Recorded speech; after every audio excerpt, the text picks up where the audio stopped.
Hopefully the lighting's okay and you can see me okay. I don't know how good the quality is going to be, but anyways, welcome to my first video log. I created a blog in May. I was in New York City and I posted an Instagram, and it was like, I'm moving to Thailand to find myself, and I'm creating a blog, and that will kind of give you an idea of what it's like to settle somewhere brand new. I don't regret doing that. I mean, I like that I've created an outlet for what I thought was going to be one thing and then transition to another thing. But, and forgive me if I'm not looking directly in the camera. My whole life I've not been very good at looking directly in the eye with people or things or whatever. But what this all transitioned to is what I thought was going to be me posting about like my experience here and the challenges that I faced, more cultural differences, I guess. But it turned out to be a much better outlet, a much more effective outlet for something that I've needed to tackle for a really long time. And that is not even tackle, but just address and not suppress, and that is mental health. Anxiety. I have generalized anxiety disorder. I have OCD, and I think I have some depression riddled in between. It sucks. It's not fun. And it takes a lot of self-searching and trial and error to figure out how to put one foot in front of the other. So the reason I'm doing this is because I have always been the kind of person who likes to talk on the phone rather than text, write, and write. And I think that it's a little bit easier for me to get my words out and to really get across what I want to get across. So, phone keeps falling down, but these past 2 months have definitely been some of the worst anxiety I've felt in my entire life. And I made a post about a month ago. I was in the Philippines, and I mean, obviously the scenery in the Philippines were like nothing I've ever seen before. But I was hurting. I was having a really tough time. I felt some pretty extreme isolation, a lot of anxiety that was associated with things that weren't even in the moment, but just kind of in the realm of things that we think about on a daily basis. What generalized anxiety disorder does is that, let's say that you have this circle of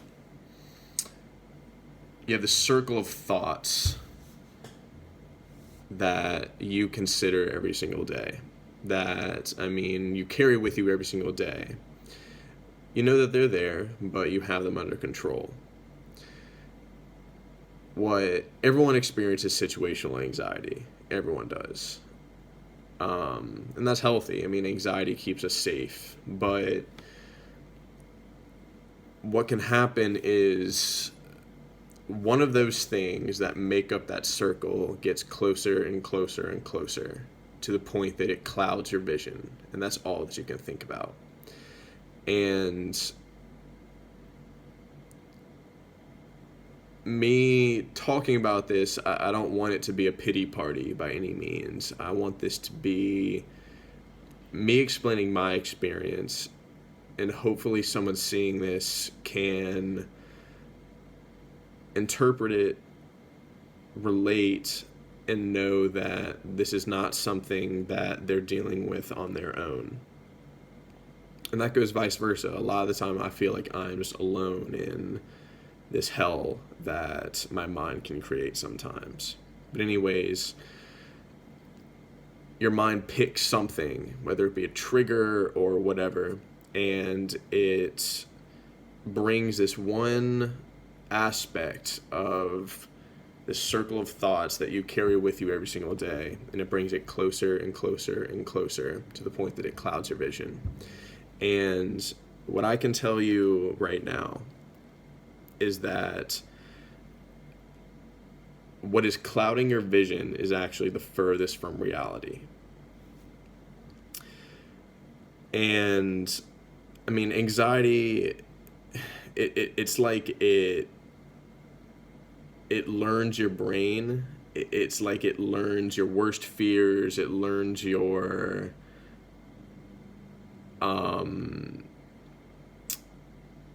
it learns the way that you interact with people. It picks up on like your insecurities. That's basically what it is. It picks up on your fears and insecurities and twists them, and kind of makes your subconscious believe something that's actually not true. And so my worst experiences with anxiety have been, there's one trigger, and then it may not affect me for a few days, but then I have one thought about it, and then it almost plants a seed, and this plant grows, and it gets taller and taller and taller. The anxiety gets worse and worse and worse, and it grows branches. And first you focus on one branch.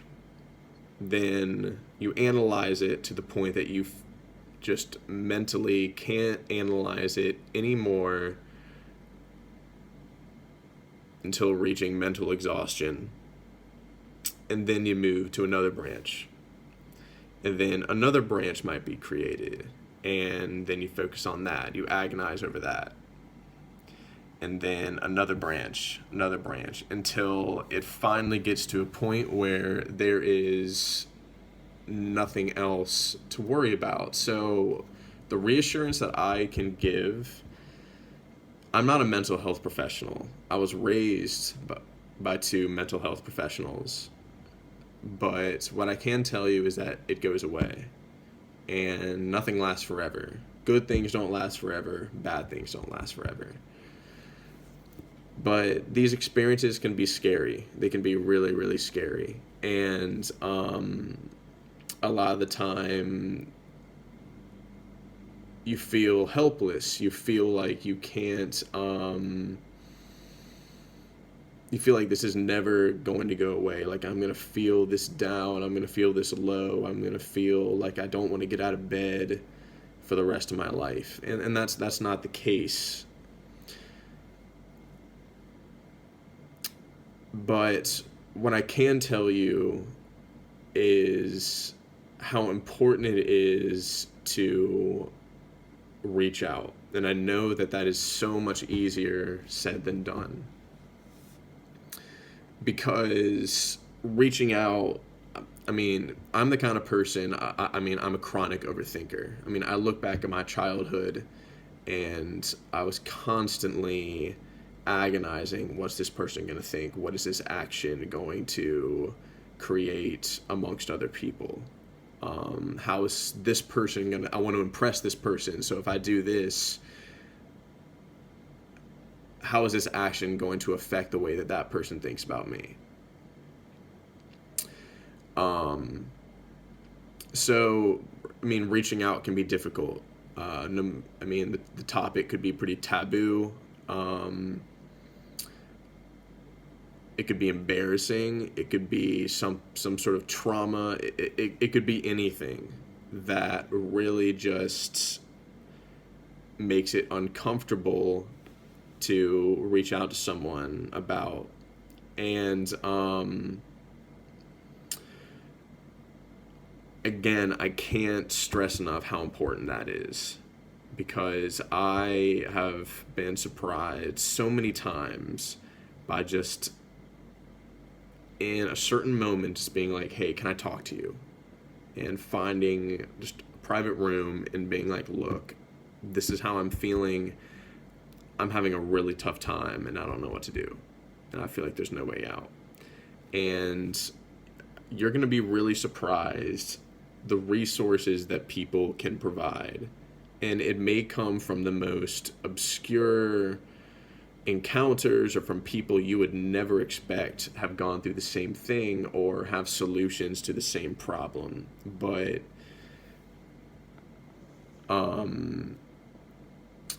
it's really true how important it is to extend your hand out. And therapy, another one. If you really don't feel comfortable reaching out to a friend or a close friend or even a family member, I mean, I get that. Like, sometimes as we get older, our parents are gonna have a natural bias for us. I mean, like I said, I have 2 mental health professionals as parents. And I love my parents, don't get me wrong, but it's gotten to a point where I have chosen to take a step back from talking to them about my mental health issues because they're going to have a natural bias. And it's going to be advice that's different from someone who is also a professional but doesn't know you and doesn't know your situation and knows your situation based on what you're telling them. So, and I'm not saying don't reach out to your parents. If you feel truly comfortable reaching out to your parents, do it. If that's what you found solace in the past and you continue to find solace in that, do it. But for me, I've had a lot of success with talking to just a therapist that is new to me and new to my situation. So,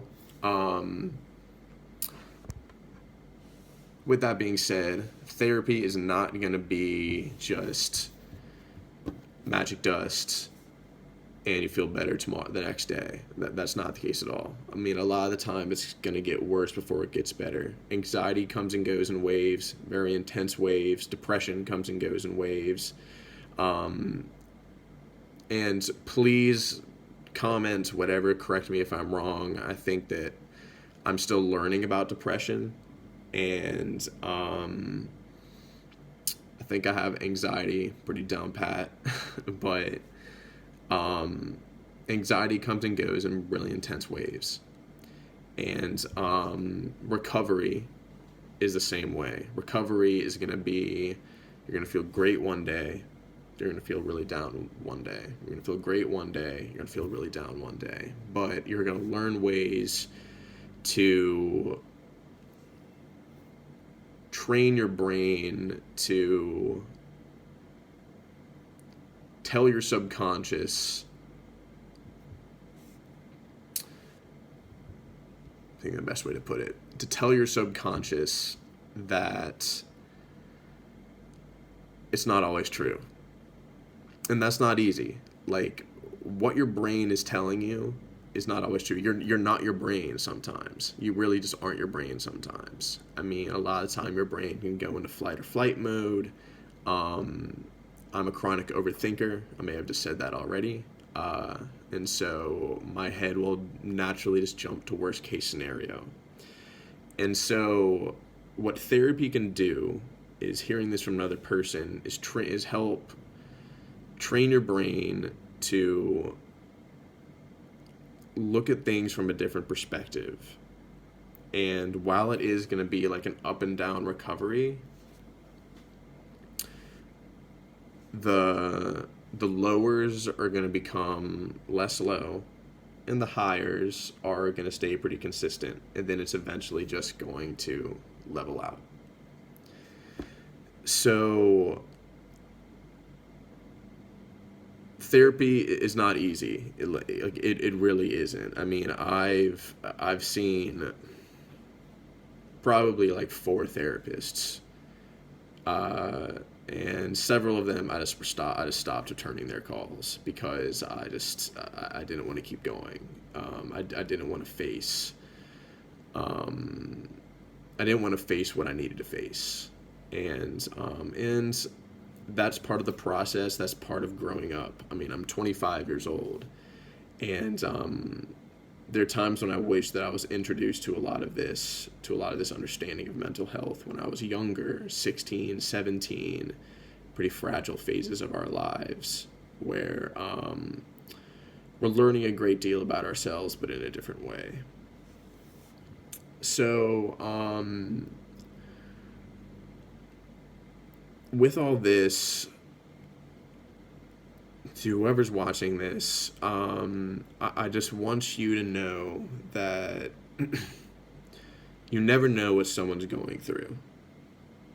And I mean, it's gotten to the point that I've almost gotten kind of tired of hearing, like, you seem so laid back, you seem so chill. I would have never thought that you had anxiety. I never would have thought that you had OCD.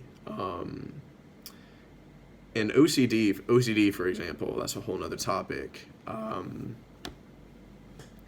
OCD, I think a lot of people consider to be like, if I don't vacuum the floor in a straight line and the marks in the rug don't perfectly match the other marks in the rug, then all hell is going to break loose.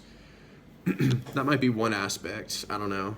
That's not how it is for me. But what OCD is as well is intrusive thoughts.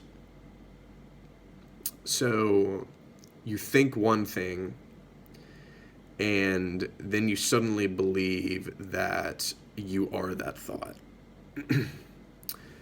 And it doesn't go away.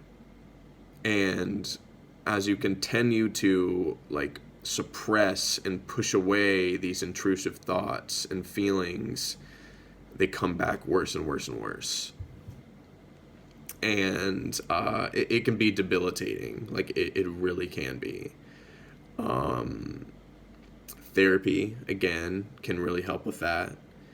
And medication can be very helpful with that as well. But medication is different for everyone, and medication is something that I think it's important to speak to a professional who knows you. And granted, not everyone has access to that. I mean, I have abused alcohol. I've abused my ADHD meds. I'm on anti-anxiety meds that I probably shouldn't be taking right now. But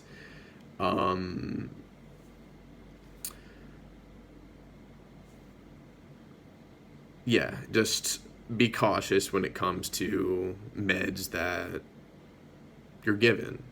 And I think when it comes to mental health too, and with all that being said,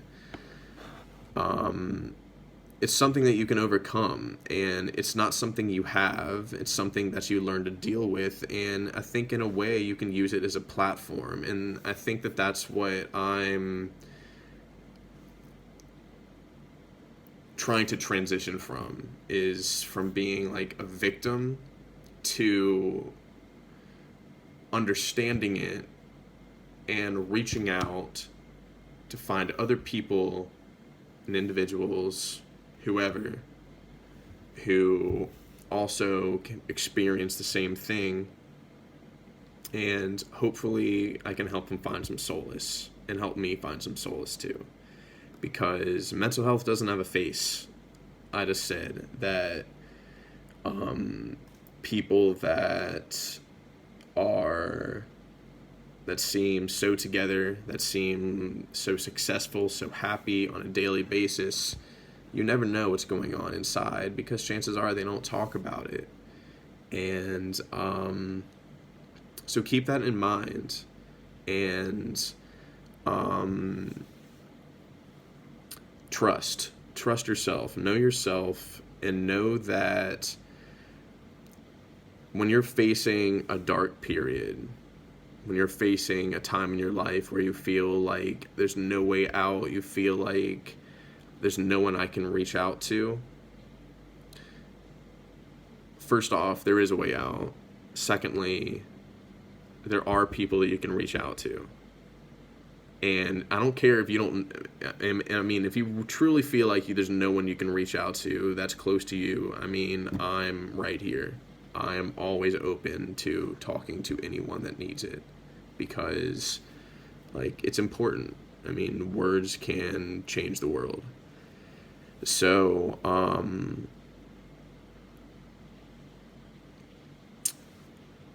know that everything is going to be okay. In the hardest times and the best times, know that everything is going to be okay. Take care of yourself. I mean, whether that be through creativity, whether that be through exercise, whether that be through socialization. For me, it's been music. For me, it's been exercise. For me, it's been kind of expressing certain creative outlets through social media. Social media is a whole different can of worms that, I mean, we can talk about later. But that's all I have today. Well, that's all I have right now. When I say today, I don't mean for this to be like a weekly video log and I'm gonna throw at you all the time. But I think with a lot of the things that I've been feeling, and I think with a lot of the struggles and the clarity that I've gained in the past few months, and being far away from home, but even if I wasn't far away from home, I'm from Williamsburg, Virginia. I lived in Washington, D.C. for 2 years prior to this, and I think that travel can be a novelty for a few months. And I mean, I'm always going to push for people to travel. I think that it opens your eyes to a lot of things, but it's not a cure. I've said that. I mean, you can look at my Instagram page and you can see that it is not a cure. And eventually, like, your inner demons are going to come out to play. And what used to be what may have been a dull ache becomes a full-blown reality. And know that overcoming that full-blown reality is what's going to make you a stronger person. So hold that close, okay? If you see this, I hope it helps. If you don't see it, there are many, many resources out there for help regarding mental health, anxiety, OCD, depression, but I hope you